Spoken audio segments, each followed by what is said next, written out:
राधे, जय श्री कृष्ण।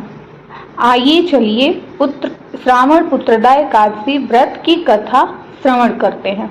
द्वापर युग के प्रारंभ में महिष्मती नाम की एक नगरी थी, जिसमें महिजीत नाम का राजा राज्य करता था। लेकिन पुत्रहीन होने के कारण राजा को राज्य सुखदायक नहीं लगता था। उसका मानना था कि जिसके संतान न हो उसके लिए यह लोक और परलोक दोनों ही दुखदायक होते हैं। पुत्र सुख की प्राप्ति के लिए राजा ने अनेक उपाय किए, परंतु राजा को पुत्र की प्राप्ति नहीं हुई। वृद्धा आती देखकर राजा ने प्रजा के प्रतिनिधियों को बुलवाया और कहा, हे राजजनों, मेरे खजानों में अन्याय से उपार्जन किया हुआ धन नहीं है और न ही मैं कभी देवताओं और ब्राह्मणों का धन छीना है। किसी दूसरे की धरोहर भी मैंने नहीं ली। प्रजा को पुत्र के समान पालता रहा।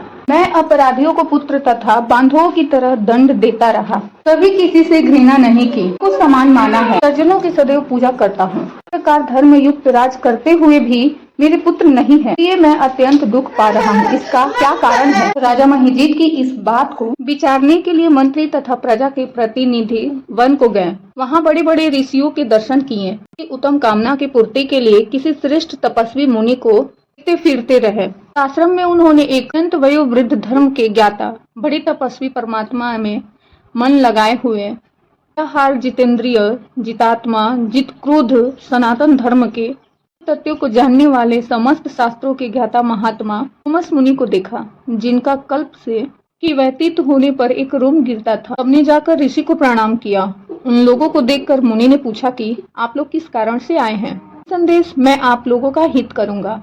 मेरा जन्म ही केवल दूसरों के उपकार के लिए हुआ है, संदेह मत करो। ऋषि के ऐसे वचन सुनकर सब लोग बोले, हे महर्षि, आप हमारी बात जानने में ब्रह्मा से भी अधिक समर्थ हैं, तो आप हमारे संदेश को दूर कीजिए। मतिपुरी का धर्मात्मा राजा महिजीत प्रजा का पुत्र के समान पालन करता है, फिर भी वह पुत्रहीन होने के कारण दुखी है। लोगों ने आगे कहा कि हम लोग उनकी प्रजा हैं, अतः उनके दुख से हम भी दुखी हैं। आपके दर्शन से हमें पूर्ण विश्वास है कि हमारा यह संकट अवश्य दूर हो जाएगा, क्योंकि महान पुरुषों के दर्शन मात्र से अनेक कष्ट दूर हो जाते हैं। अब आप कृपा करके राजा के पुत्र होने का उपाय बताइए। यह वार्ता सुनकर ऋषि ने थोड़ी देर के लिए नेत्र बंद किए और राजा के पूर्व जन्म का वृतांत जानकर कहने लगे कि यह राजा पूर्व जन्म में एक निर्धन वैश्य था। निर्धन होने के कारण इसने कई बुरे कर्म किए। यह एक गांव से दूसरे गांव व्यापार करने जाया करता था। एक बार ज्येष्ठ मास के शुक्ल पक्ष की द्वादशी के दिन ध्यान के समय जबकि 2 दिन से भूखा प्यासा था, एक जलाशय पर जल पीने गया।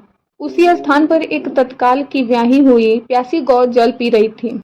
राजा ने उस प्यासी गाय को जल पीते हुए हटा दिया और स्वयं जल पीने लगा। इसीलिए राजा को यह दुख सहना पड़ा। एकादशी के दिन भूखा रहने से वह राजा हुआ और प्यासी गौ को जल पीते हुए हटाने के कारण पुत्र वियोग का दुख सहना पड़ रहा है। ऐसा सुनकर सब लोग कहने लगे कि हे ऋषि, शास्त्रों में पापों का प्रायश्चित भी लिखा है, अतः जिस प्रकार राजा का यह पाप नष्ट हो जाए, आप ऐसा उपाय बताइए।